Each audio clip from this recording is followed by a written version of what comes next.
Hello friends, the white coat academy के इस YouTube channel पे आप सभी लोगों का स्वागत है। वाइट कोट एकेडमी, जैसा कि नाम से ही आप लोग समझ रहे हैं, वाइट कोट का मतलब होता है white coat nursing, medical students, doctors, paramedical students का एक पोशाक होता है। ये उनकी आइडेंटिटी होती है, पहचान होती है। तो वाइट कोट एकेडमी पे हम लोग, ये एक इंट्रोडक्शन वीडियो है कि इस चैनल पे हम लोग आज क्या क्या करने वाले हैं। आगे जो भी कंटेंट आएगा, किस चीज़ से रिलेटेड आएगा, क्या आएगा, उसी चीज़ को आज हम लोग समझने वाले हैं। ये हमारा इंट्रोडक्शन वीडियो होने वाला है। तो हम लोग आइए बारी बारी से एक एक करके समझते हैं। The white coat academy is going to cover all the topics related to health science in our Hindi and English language. यानी वाइट कोट एकेडमी पे जो है, आप एमबीबीएस हो गया, नर्सिंग हो गया, नर्सिंग के अंदर GNM, ANM, BSc nursing, paramedical हो गया, पैरामेडिकल के अंदर बहुत सारे कोर्सेज होते आते हैं। और हेल्थ से रिलेटेड, हेल्थ साइंस से रिलेटेड जो भी टॉपिक्स हैं, उन सारे के बारे में हम लोग क्या करेंगे, एक एक करके सारे के बारे में इंट्रोडक्शन लेंगे और उन्हीं के बारे में हम लोग इस चैनल पे जो है ना आगे पढ़ाई करने वाले हैं। तो देखिए हम लोग आगे क्या क्या पढ़ाई करते हैं।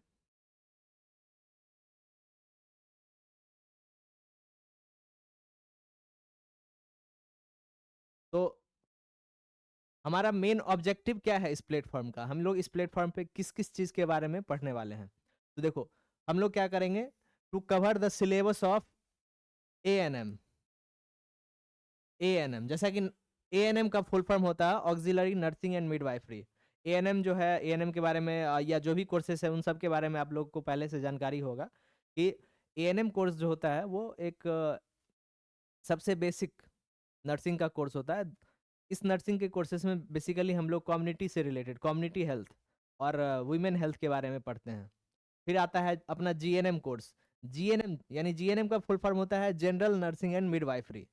तो जीएनएम कोर्सेज के अंदर थोड़ा सा उससे एडवांस में, एएनएम से एडवांस में, इसमें क्या है कि इंडिविजुअल बेसिस पे हर एक अलग अलग टॉपिक से रिलेटेड या अलग अलग सिचुएशन कह लो, या आप अलग अलग डिजीज कह लो, या अलग अलग टाइप्स के पेशेंट कह लो, उनका नर्सिंग कैसा होता है, उनको नर्सिंग कैसे करना है, उनको उनका केयर कैसे करना है, उसके बारे में हम लोग बेसिकली जीएनएम में पढ़ते हैं। तो जीएनएम के जो सारे सिलेबस हैं, जो सारे टॉपिक्स हैं, वो सबको हम लोग बारी बारी से हिंदी और इंग्लिश में इस चैनल पे कवर करेंगे।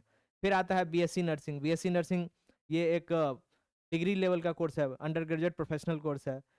बीएससी नर्सिंग के सारे टॉपिक्स को कवर करेंगे। फिर आता है पैरा मेडिकल कोर्सेज। देखो, पैरा मेडिकल कोर्सेज के अंदर बहुत सारे कोर्सेज आते हैं जिसके बारे में हम लोग आगे डिस्कस करेंगे। फिर एमबीबीएस कोर्सेज है। एमबीबीएस कोर्सेज, एमबीबीएस के अंदर भी जो चैप्टर्स आते हैं, टॉपिक्स आते हैं, उनको भी हम धीरे धीरे बाकी करके एक एक करके कवर करते चलेंगे। फिर आइए आगे देखते हैं।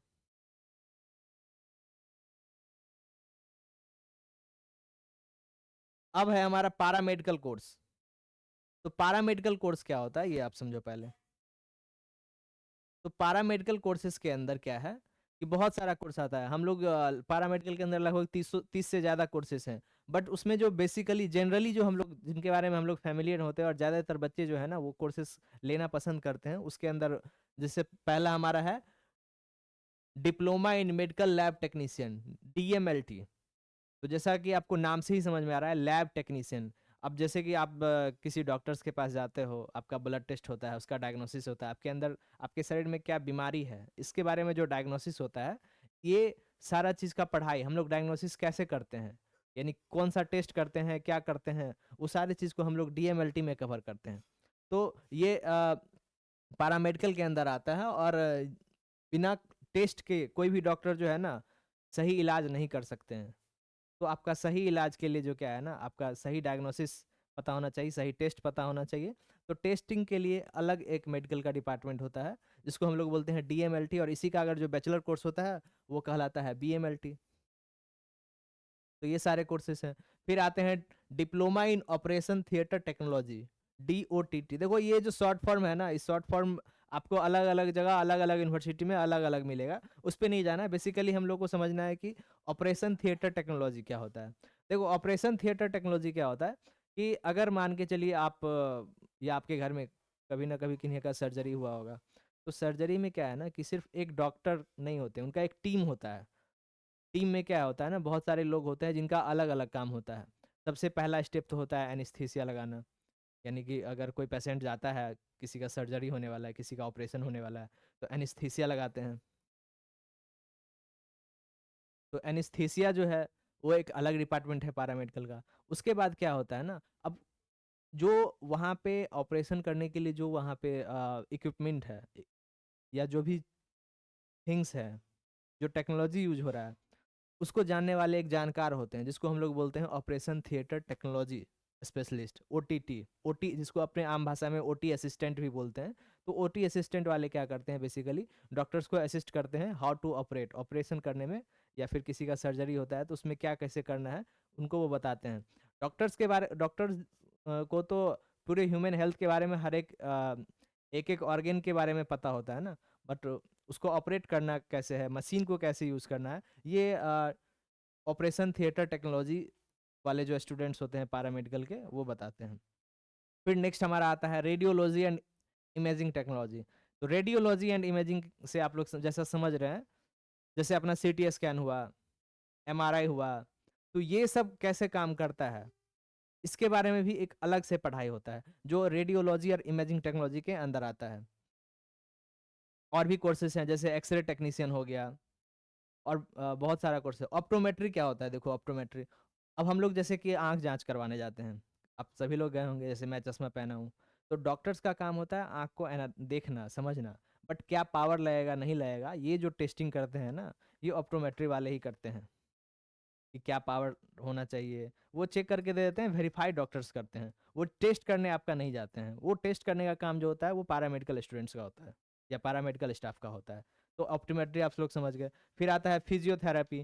फिजियोथेरेपी क्या होता है, अब जैसे कि आप लोग फिजियोथेरेपी के बारे में, जैसे हमारे भारत में तो क्रिकेट प्रेमी बहुत लोग हैं, तो आप देखते होंगे कि जैसे ही कोई खिलाड़ी कभी बीच खेल में इंजर्ड हो गया, तो दौड़ते दौड़ते कुछ स्टाफ आते हैं, उनका हड्डी को घींच घाच के सीधा किया जाता है, या ट्विस्ट एंड टर्न करके उनको देखा जाता है कि सही है या नहीं। तो बेसिकली फिजियोथेरेपिस्ट जो होते हैं ना, उनका काम होता है बिना दवाई का, यानी एक्सरसाइज के थ्रू शरीर का जो पोस्चर है ना, वो सही पोस्चर उनको पता होता है, कि कौन सा नस या कौन सा आपको हड्डी किस डायरेक्शन में होना चाहिए, क्या होना चाहिए, ये जो है ना वो लोग आपको एनालाइज करके देख के छू के वो समझ सकते हैं। तो उनका बेसिकली काम होता है कि जब हमारा मान के चलिए पैर टूट गया या हाथ टूट गया या कोई भी ये हो गया है, एक्सीडेंट हो गया, तो एक्सीडेंट करने के बाद हम लोग जो क्योर होते हैं ना, वो तो डॉक्टर के मेडिसिन से होते हैं, बट चलने लायक या काम करने लायक जो होते हैं वो फिजियोथेरेपिस्ट के मदद से ही होते हैं। वही हमको एक्सरसाइज करवाते हैं डेली,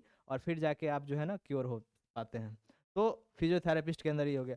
एंड उसके अलावा भी बहुत सारे कोर्सेज हैं, जैसे कि डाइटिशियन हो गया, ऑप्थेल्मिक हो गया, वगैरह वगैरह, बहुत सारा 30 से ज़्यादा कोर्सेज है। तो हम लोग उस सबको बेसिकली जो ये कुछ कॉमन कोर्सेज हैं जिनके बारे में बच्चे ज़्यादा इंटरेस्टेड होते हैं, और जो मोस्ट कॉमन एडमिशन्स आता है वो इसी कोर्सेज के अंदर आता है। फिर आइए हम लोग आगे देखते हैं।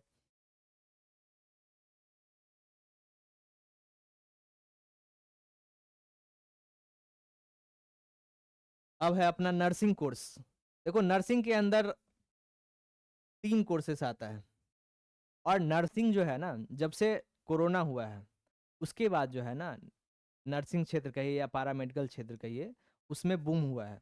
अब जो है ना, मैक्सिमम बच्चे जो है ना नर्सिंग फील्ड में जाना चाहते हैं, मान के चलिए नीट की तैयारी करते हैं 12th के बाद, बट नीट तो सारे बच्चे का नहीं हो पाता है, क्योंकि टफ एग्जाम है और सीट्स भी कम होते हैं। उसके अलावा भी बहुत सारा ऑप्शंस है, जैसे नर्सिंग हो गया, पैरामेडिकल हो गया, जो हम लोग आज डिस्कस कर रहे हैं। तो नर्सिंग के अंदर बेसिकली 3 कोर्स आता है। पहला है अपना ANM।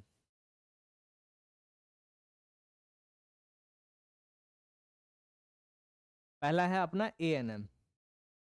तो देखो ANM क्या होता है, तो ANM जो है ना, इसमें लिखा हुआ है training as a community health worker and women health. तो ANM जो 2 साल का कोर्स होता है, और इस कोर्स को करने के लिए आपकी जो मिनिमम एलिजिबिलिटी होती है वो 10+2 होनी चाहिए किसी भी स्ट्रीम से, मिनिमम 45% मार्क होना चाहिए। अब ANM में क्या पढ़ाई होता है, क्या करना होता है, तो ANM का मेनली काम होता है गांव में, विलेजेस में, कस्बों में, या छोटे लेवल पे हेल्थ सिस्टम को मॉनिटर करना, देखना, संभालना, ठीक है। तो उनका जो पढ़ाई भी होता है उसमें बेसिकली कम्युनिटी हेल्थ पे फोकस किया जाता है, जैसा कि आपको नाम से ही समझ में आ रहा है, कम्युनिटी। कम्युनिटी का मतलब हो गया समाज, परिवेश, आसपास के लोग, या जो जीरो लेवल मतलब गांव के लेवल से जो होता है उनको।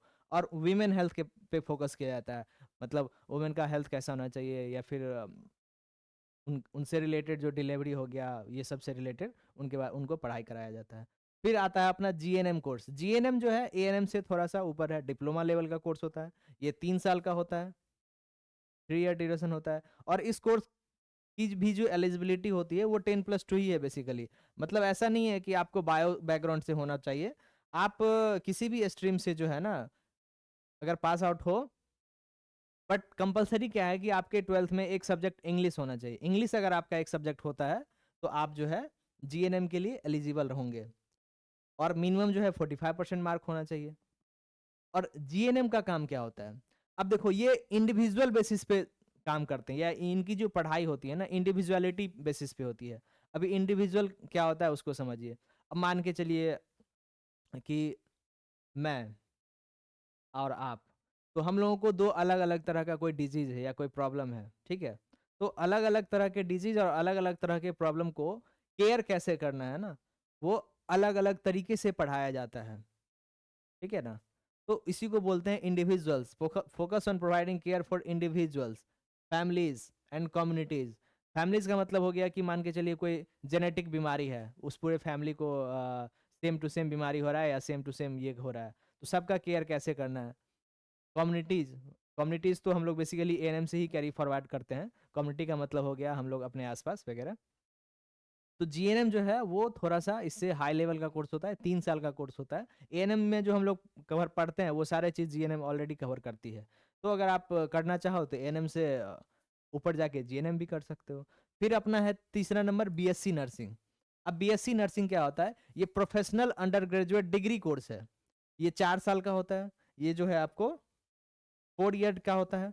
4 ईयर का मतलब यानी कि आप मान के चलो आप जीएनएम करते हो, तो जीएनएम करने के बाद जो आपकी डिग्रियां होती है ना, वो ग्रेजुएशन लेवल की नहीं होती है। अगर आप जीएनएम करते हो तो अगर किसी ग्रेजुएट लेवल का कोई फॉर्म वार्म डालना हो तो आपको उसके बाद भी है ना कोई कोर्स करने की जरूरत रह जाती है। बट बीएससी नर्सिंग करने के बाद आपको इसके अलावा कोई डिग्री कोर्स करने की जरूरत नहीं है, जिसको हम लोग ग्रेजुएशन बोलते हैं ना, ये ग्रेजुएशन लेवल का कोर्स होता है।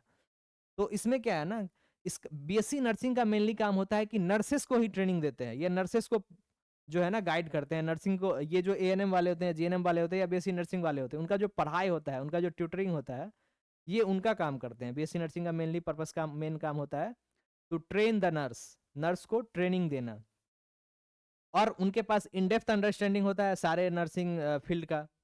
और इसकी जो एलिजिबिलिटी क्राइटेरिया है वो 10+2 होना चाहिए, बट 10+2 भी होना चाहिए फिजिक्स, केमिस्ट्री और बायो से। मतलब पीसीबी जो है, पीसीबी मस्ट है, फिजिक्स केमिस्ट्री बायो मस्ट है। पीसीबी अगर आपका नहीं होगा तो आप बीएससी नर्सिंग में एडमिशन नहीं ले सकते हैं। इसका जो ड्यूरेशन होता है 4 साल का होता है। अब देखो ये सब तो हो गया। अब इसके अलावा और भी बहुत सारे कोर्सेज होते हैं। जैसे हो गया अपना डी फार्मा हो गया, बी फार्मा हो गया, ये भी हेल्थ से रिलेटेड है, यानी कि मेडिसिन से रिलेटेड है। जो मेडिसिन आप हम लोग परचेज करते हैं या फिर कहीं जो मेडिसिन बनता है, उसके लिए क्या होता है ना, फार्मेसी की डिग्री मस्ट होनी चाहिए। तो फार्मेसी हो गया। तो इस सब के बारे में हम लोग बारी बारी से जो है ना अपने यूट्यूब चैनल पे कवर करेंगे। और वो कवर भी करेंगे कैसे, हिंदी और इंग्लिश दोनों में। तो ये अपने जैसे हम लोग बिहार यूपी के जो बच्चे होते हैं, उनका सबसे बड़ा समस्या क्या होता है ना, इंग्लिश का प्रॉब्लम होता है। मेडिकल साइंस जो है वो आपको इंग्लिश में ही मिलेगा। कहीं भी आप कोई भी बुक उल्टाओ तो इंग्लिश में ही सारा कुछ मेंशन होता है, सारा कुछ लिखा होता है। तो उसको अपने भाषा में कैसे समझना है, ये बच्चे को बेसिकली प्रॉब्लम आता है। अब कोई बच्चे मान के चलिए जीएनएम करते हैं, तो जीएनएम जो है वो आर्ट बैकग्राउंड वाले भी बच्चे कर सकते हैं। बट जब वो जीएनएम में एडमिशन ले लेता है तो उनके साथ समस्या ये होती है कि उनको बेसिक्स बायो का नॉलेज नहीं है, साइंस का नॉलेज नहीं है, क्योंकि उनका कभी फोकस रहा नहीं। बाद में उन्होंने देखा अपॉर्चुनिटी कि नर्सिंग फील्ड में अपॉर्चुनिटी है, नर्सिंग फील्ड में जो है ना बच्चे आगे जाके ग्रो करते हैं, लाइफ सक्सेसफुल होता है, तो फिर वो नर्सिंग में एडमिशन लेते हैं। क्योंकि उनका बैकग्राउंड तो साइंस था नहीं। तो बैकग्राउंड जब साइंस नहीं था तो उनको ऑब्वियस सी बात है कि आपको जो उससे रिलेटेड टॉपिक्स है उसको समझने में दिक्कत आएगी। और इंग्लिश में हो तो और ज़्यादा दिक्कत आता है अपने यहाँ। तो इसीलिए हम लोग का जो मेन फोकस है कि सारे जो नर्सिंग पैरामेडिकल कोर्सेस हैं, एमबीबीएस कोर्सेस हैं, उनके सारे चैप्टर्स को बारी बारी से एक एक करके टॉपिक वाइज जो है ना हम लोग इस पे डिस्कशन करेंगे अपने भाषा में, नेटिव लैंग्वेज में, हिंदी और इंग्लिश दोनों में कवर करेंगे। ठीक है। अब नेक्स्ट वीडियो में हम लोग जो है हमारे टीम में कौन कौन से सर लोग हैं उनसे आपको इंट्रोड्यूस करवाएंगे। और फिर अभी अभी हमारा ये नया प्लेटफॉर्म स्टार्ट हुआ है, तो धीरे धीरे थोड़ा सा इसमें कुछ टाइम लगता है ग्रो करने में, और कंटेंट थोड़ा और आएगा आपको। अभी स्टार्ट हम लोग कर रहे हैं, तो धीरे धीरे सारे कंटेंट आने शुरू होंगे। तो तब तक के लिए okay, bye bye, see you. बने रहिए, चैनल को सब्सक्राइब कर दीजिए, शेयर कर दीजिए। आप लोगों के लिए जो भी मेडिकल से रिलेटेड लोग हैं, मेडिकल फील्ड में जो भी स्टूडेंट्स हैं 8 9 10 से लेके नर्सिंग, एमबीबीएस, पैरामेडिकल, जो भी स्टूडेंट्स हैं सभी को इस चैनल से बहुत ही फ़ायदा होने वाला है। तो please subscribe and share this channel. Okay.